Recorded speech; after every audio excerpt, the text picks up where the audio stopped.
오늘의 말씀은 사무엘상 11장 1절부터 15절 말씀입니다. 하나님 아버지, 토요일 주말 아침 이 시간에도 은혜를 삼음으로 주님 앞에 나오게 하시니 감사합니다. 이 시간에도 우리 모두에게 말씀을 통해 하나님의 음성을 들려주옵소서. 예수 믿고 거룩하신 이름으로 기도하옵나이다. 아멘. 할렐루야. 성교 성도 여러분, 오늘 하루도 여러분 삶에 하나님의 은혜와 평강이 넘쳐나길 축복합니다. 오늘 우리에게 주시는 하나님의 말씀은 사무엘상 11장 1절에서 15절까지의 말씀입니다. 전쟁의 승패는 사람이 많고 적음에 달려있지 않습니다. 전쟁의 승패는 하나님이 함께 하시는가로 결정되는 것입니다. 본문에서 사울은 아몬과의 전쟁에서 승리합니다. 하나님께서 함께 하셨기 때문입니다. 하나님께서 함께 하시는 전쟁의 특징은 무엇입니까? 오늘 말씀을 통해 믿음의 영적 교훈을 함께 배우기 원합니다. 아몬 족속이 길랏 야벳을 향해 진을 쳤습니다. 야벳 사람들은 암몬을 섬기겠다고 조약 체결을 제안하지만 암몬은 모두가 오른쪽 눈을 빼야 한다고 모욕합니다. 1절부터 3절, 암몬 사람 나하스가 올라와서 길랏 야벳에 맞서 진침해 야벳의 모든 사람들이 나하스에게 이르되 우리와 언약하자. 그리하면 우리가 너를 섬기리라 하니 암몬 사람 나하스가 그들에게 이르되 내가 너희 오른눈을 다 빼야 너희와 언약하리라. 내가 온 이스라엘을 이같이 모욕하리라. 야벳의 장로들이 그에게 이르되 우리에게 이래 동안 말미를 주어 우리가 이스라엘 온 지역에 전령들을 보내게 하라. 만일 우리를 구원할 자가 없으면 내게 나아가리라 하니라. 길랏 야벳 사람들은 베냐민 지파에게 도움을 청합니다. 전령을 통해 소식을 들은 베냐민 지파 사람들은 소리 높여 울었습니다. 4절 이에 전령들이 사울이 사는 기브에 이르러 이 말을 백성에게 전하며 모든 백성이 소리를 높여 울더니 형제의 슬픔에 진심으로 공감할 때 돕고자 하는 마음이 생깁니다. 함께 울고 웃는 공동체가 하나님께서 기뻐하시며 함께 하시는 공동체인 것입니다. 암몬의 침략 소식을 전해 들은 사울은 하나님의 영에 크게 감동되어 거룩한 분노를 드러냅니다. 5절 6절 마침 사울이 밭에서 소를 몰고 오다가 이르되 백성이 무슨 일로 우느냐 하니 그들이 야벳 사람의 말을 전하니라. 사울이 이 말을 들을 때 하나님의 영에게 크게 감동되매 그의 노가 크게 일어나.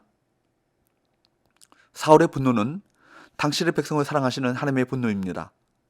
하나님이 함께 하시는 전쟁은 하나님의 영의 감동으로 시작되는 것입니다. 성도는 중요한 일을 하기에 앞서 성령의 감동을 예민하게 살펴야 합니다. 성령의 감동하심에 따라 나아갈 때 악한 영적 세력과의 전쟁에서 승리할 수 있습니다. 사울은 한 겨리의 소를 각을 떠서 이스라엘 모든 지역에 보내 군사를 소집합니다. 7절 8절 한 겨리의 소를 잡아 각을 뜨고 전령들의 손으로 그것을 이스라엘 모든 지역에 두루 보내어 이르되 누구든지 나와서 사울과 사무엘을 따르지 아니하면 그의 소들도 이와 같이 하리라 하였더니 여호와의 두려움이 백성에게 임하매 그들이 한 사람같이 나온지라.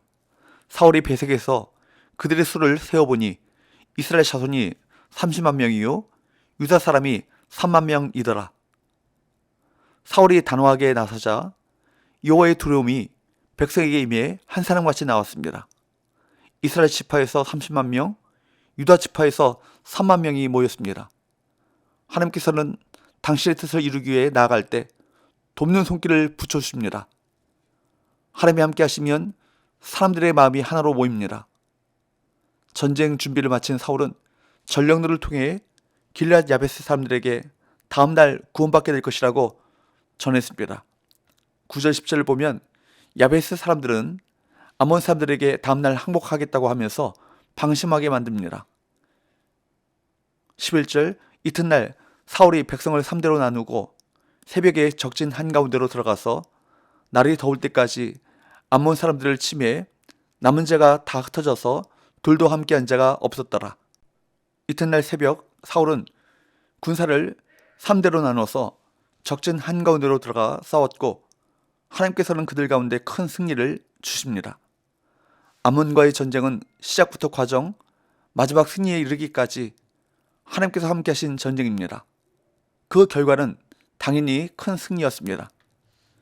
12절에 보면 사울이 큰 승리를 이끌자 사람들은 전에 사울을 멸시하던 자들을 끌어내 죽이겠다고 말합니다. 13절에서 사울은 뭐라고 말합니까?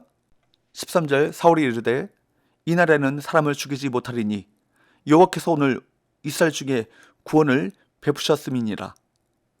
사울은 하나님의 베푸신 구원의 날에 사람을 죽일 수 없다고 선언합니다. 사울은 사람들의 충동질에 넘어가지 않고 하나님 앞에서 겸허하게 행동했습니다. 승리가 전적으로 하나님의 은혜임을 알았기 때문입니다. 하나님의 은혜를 붙잡을 때 사람들의 말에 동요되지 않는 것입니다. 14절 15절 말씀에 보면 사무엘은 승리 후에 백성을 이끌고 길갈에 가서 화목제를 드리고 사울왕의 공식적인 취임을 선포합니다. 이에 사울과 이스라엘 모든 백성이 함께 기뻐했습니다.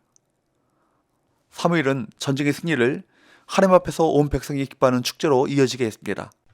하나님이 주신 승리를 하나님의 일을 위해 다시 사용하는 것이 지혜인 것입니다. 전쟁의 승패는 하나님께 달렸습니다. 하나님께서 함께 하시면 반드시 승리합니다. 성령께서 감동을 주시고 하나님께서 사람들의 마음을 모아주셔서 모두가 한 마음 한 뜻으로 임하기 때문에 승리하게 되는 것입니다. 하나님께서 승리를 주신 후에는 더욱 겸손해야 합니다. 승리를 하나님의 나라를 세워가는 길에 선용하는 것이 승리를 낭비하지 않는 삶인 것입니다. 기도합시다. 하나님 아버지, 우리에게 닥쳐지는 영적 전쟁에서 성령으로 우리를 하나 되게 하시어 한 마음과 한 뜻으로 마음을 모아 믿음으로 승리하게 하여 주옵소서. 예수님의 거룩하신 이름으로 기도합나이다. 아멘.